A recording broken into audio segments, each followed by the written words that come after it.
During a council sitting on Thursday last week, Vasco Da Gama was booted out as council speaker, the highest position in the municipal legislature. This is after the motion of no confidence against him was tabled by the PAC, Jamma, and seconded by the AIC and backed by the EFF and the ANC. Now, with the current instability at the council, what is the possible economic impact of a strategic city like Johannesburg? Let's find out more, and we speak to Associate Professor of Public Affairs at the Tshwane University of Technology. That's Ricky Mukonza, who joins us, though, from the campus in Polokwane. Mr. Mukonza, thank you very much for your time. Let's start with the political instability. Does that normally come with economic instability, or is that too early to tell? Good morning, Tony, and good morning to your viewers.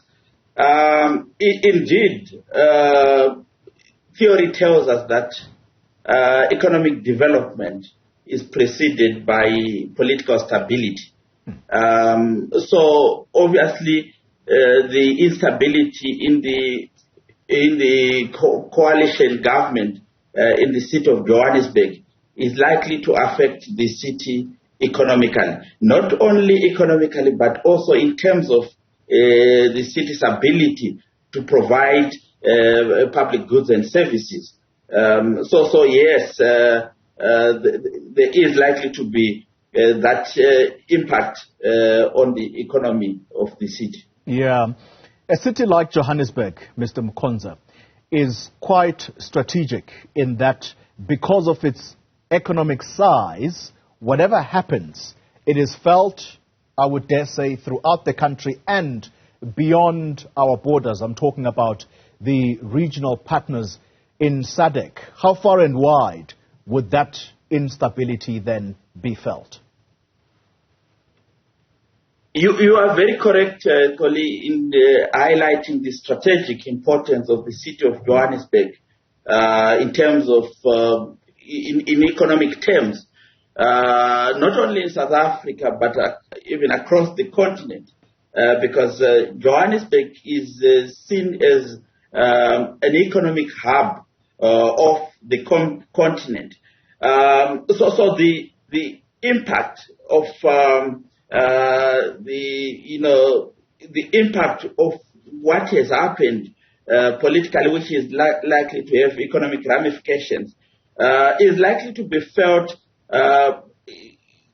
within the country, because that's the immediate environment, but also even across the continent, because of the nature, the strategic nature of Johannesburg economically. Early economic ramifications of such a political instability, are you able to detail to us what is likely to be affected in the early months or early weeks, for example, of such an instability, and why it is important for political parties, or whichever political party leads the council at the moment, why it is that they should reinstate stability? I think the early economic ramifications of what has happened in Johannesburg would obviously relate to issues to do with service delivery, because it is the home of many businesses, and we are likely to experience some service delivery challenges as a result of the instability that is now there at the political level, and it is quite important that any political party or coalition of political parties that is going to take over the city prioritize stabilizing things within Johannesburg, because obviously when there is no stability, as I've earlier alluded, it has its impact on a variety of economic activities that take place within the city.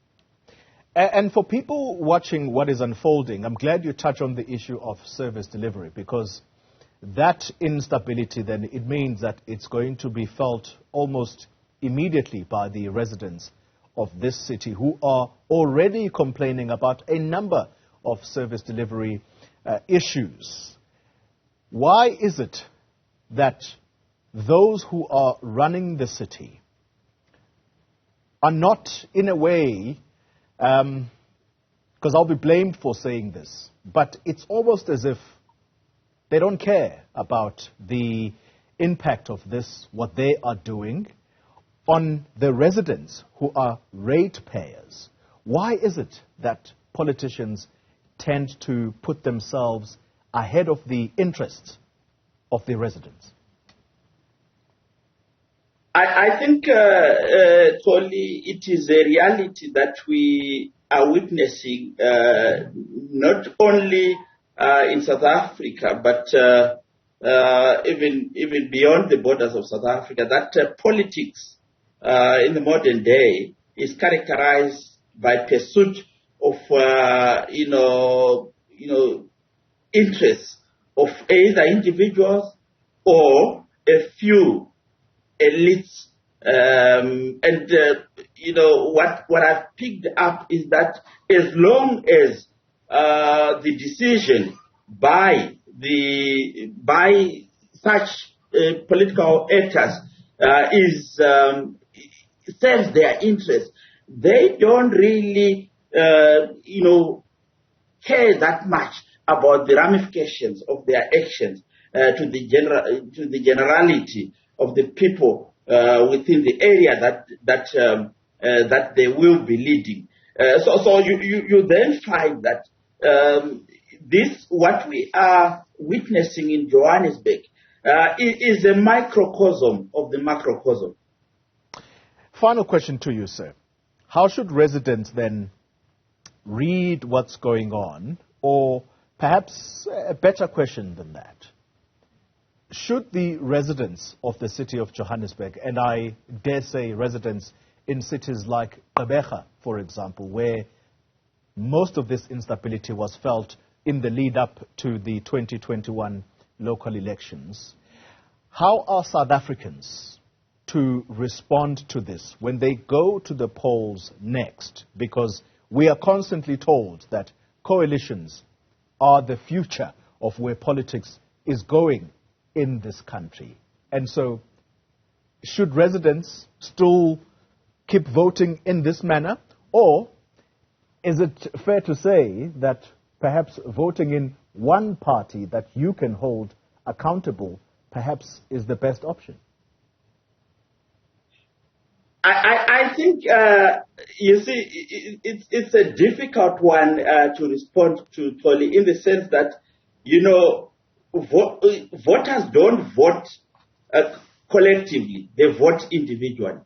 So when one makes their preference in the voting booth, they wouldn't know what others would have voted for. But what we are witnessing, Toli, is simply the fragmentation of the political terrain in South Africa.